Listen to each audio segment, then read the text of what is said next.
Hey guys, this is Andrew Aversa with Impact Soundworks, and if you've been following us on Facebook, KVR Audio, or VI Control, then you know Shreddage 2 is coming soon. It's going to be the true successor to the original Shreddage and Shreddage X. We're sampling a 7-string guitar, down-tuned to drop G. We've got lead playing, every fret on every string sampled, hammer-ons, pull-offs, portamento, 5 layers of palm mutes, all that good stuff. So to celebrate the fact that we're going to be releasing that library within the next 2 months, I want to show you some techniques using the original Shreddage, which you can apply to either library. Now, if you've watched our previous videos, you should already know how to do basic double tracking, using 2 amps at once on 2 different channels. You should also know the basics of how to set up the library. Today, I want to talk about actual sequencing, making riffs that sound convincing and realistic. Now, as a forward, I'm not actually a guitarist, and I'm not even a very good keyboardist, but hopefully this will give you some inspiration because you don't have to be good at either of those to make Shreddage sound good. So here we go.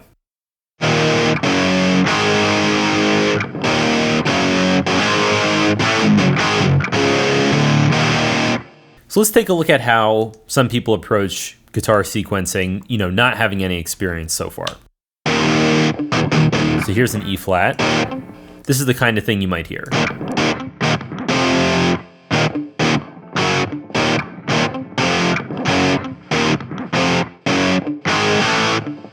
Let's reduce the tempo a little bit and listen to that back.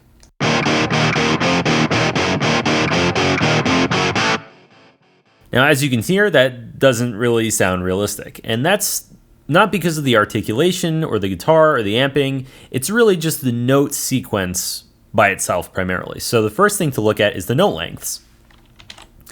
Let's connect those note lengths. So already that makes a big difference. But what we also want to do is change the playing technique that's being used.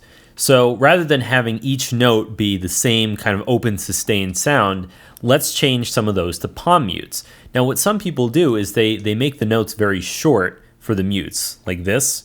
But in actuality, you want the mutes to have longer notes because the sound of the mute is already built into the recording.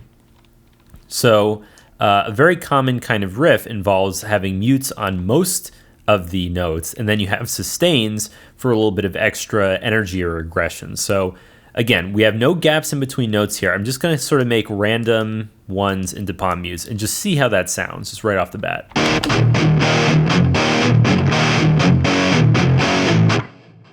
It sounds a little bit better. We're getting that chugging rhythm, but it still doesn't quite sound right.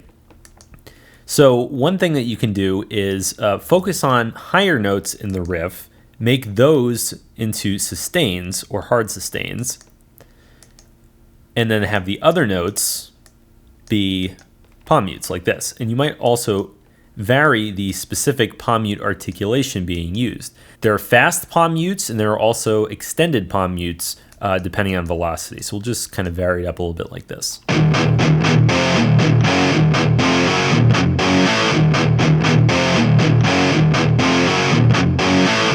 So already that's like night and day. Now if we just went back and did this.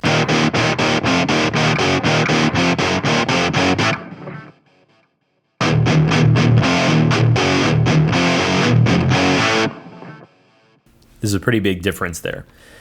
Okay, so this is with power chords, but what you might consider doing is interspersing power chords with single notes. So single notes are a few octaves up. So what I'm going to do is I'm actually going to move all these notes up, I think right about here.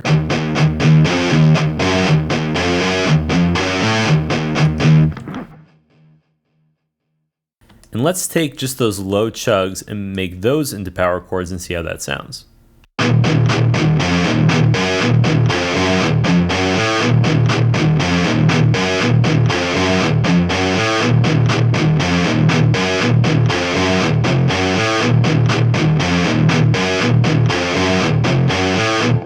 So having the difference in articulations there it's helpful. It's nice. It makes things sound better overall. So changing up power chords versus single notes in different ways, that can also add to realism. Let's try adding a little bit of vibrato on some of the notes. And you can do that by using mod wheel automation. We'll start with no vibrato. And we'll have it on just some of the notes here, maybe something like this.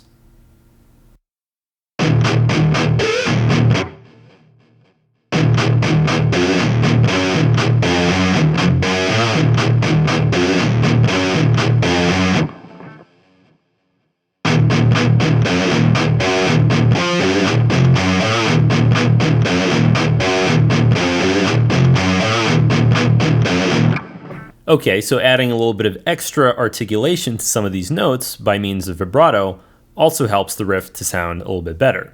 You can also try, if you're going at a slightly slower tempo like this, you can try adding shorter 16th notes, or if you're at quarter notes at a faster tempo, you can use eighth notes, something like this.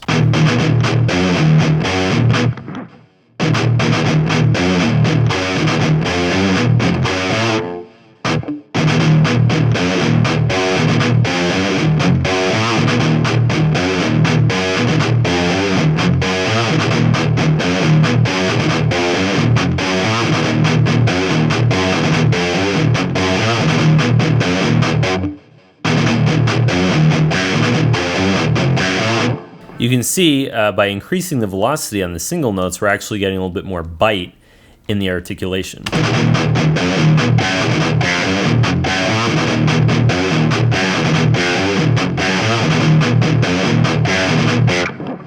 You might try making everything into single notes instead of power chords.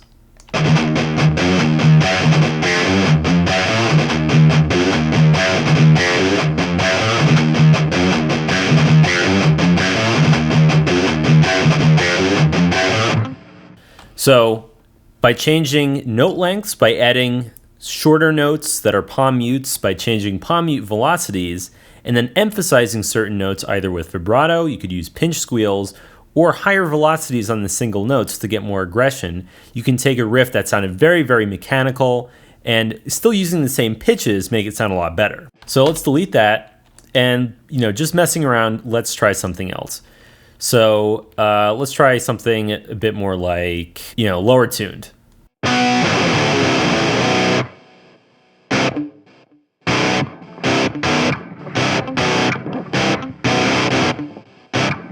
Let's reduce the tempo here.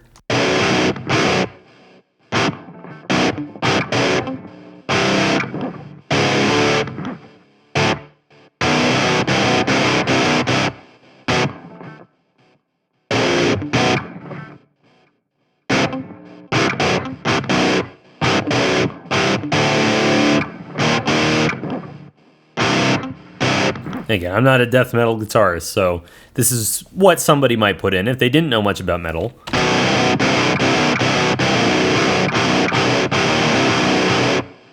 And again, it doesn't sound too bad, just with the sequence by itself. Let's try, again, let's use just mutes and see how that sounds.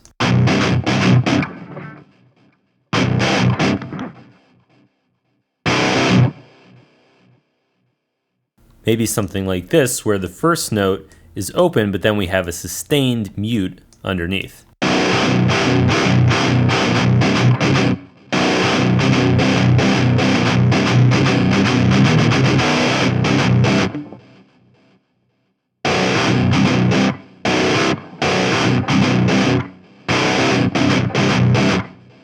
Now, if you wanted to go for a jilted sound, you might actually consider cutting back some of these mutes.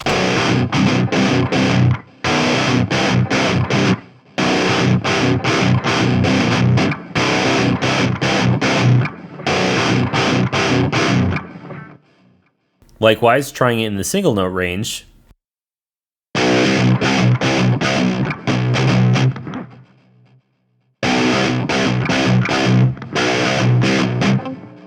you can see in this case that actually having the mutes shorter helps it sound a little bit better.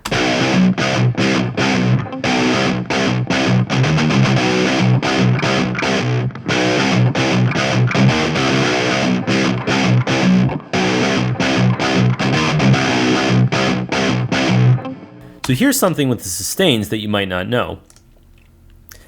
By default, you see these chord stops. These are pitched releases that trigger at the end of each note. If you change the release time of the patch, Let's change that down a little bit and hear the difference. Just so you can hear it a little bit better, I'm going to turn down the fret noise even a little bit further.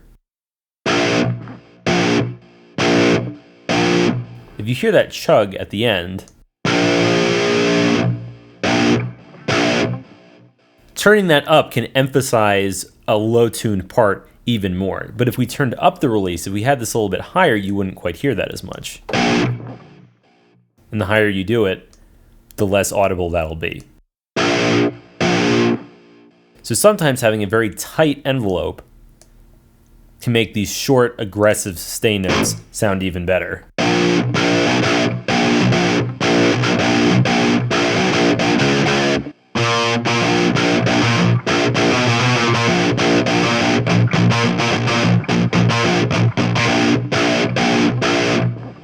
So try messing with the envelopes if you're doing a pattern like this. You might be surprised at the results that you come up with. Now we've had a demo out for some time imitating the Bleed track by Meshuggah, and I want to show you just a little bit of what goes into that.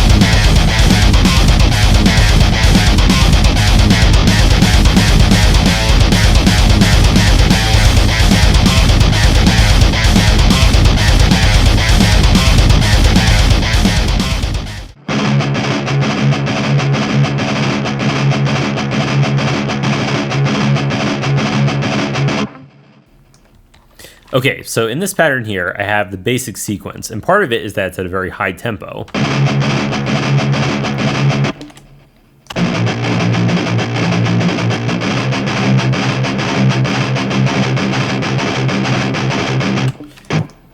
And a key thing here is that I'm using palm mutes of different velocities, so instead of having it at one constant velocity, we're switching back and forth between the really rapid palm mutes and then the ones that are slightly slower and a little bit less muted.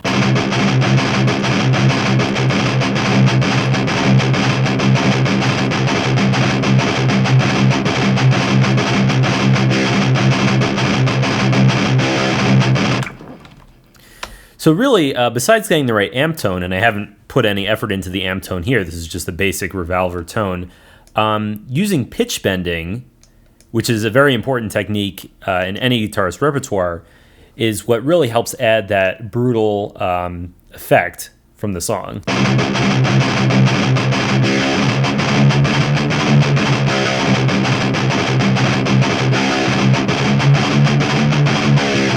And all I'm doing there is I'm just pushing the pitch wheel up and then bringing it back down again. It's a very simple technique, and you don't need to be a sequencing master to do it. So I hope you got something out of this video, learned a few new sequencing techniques.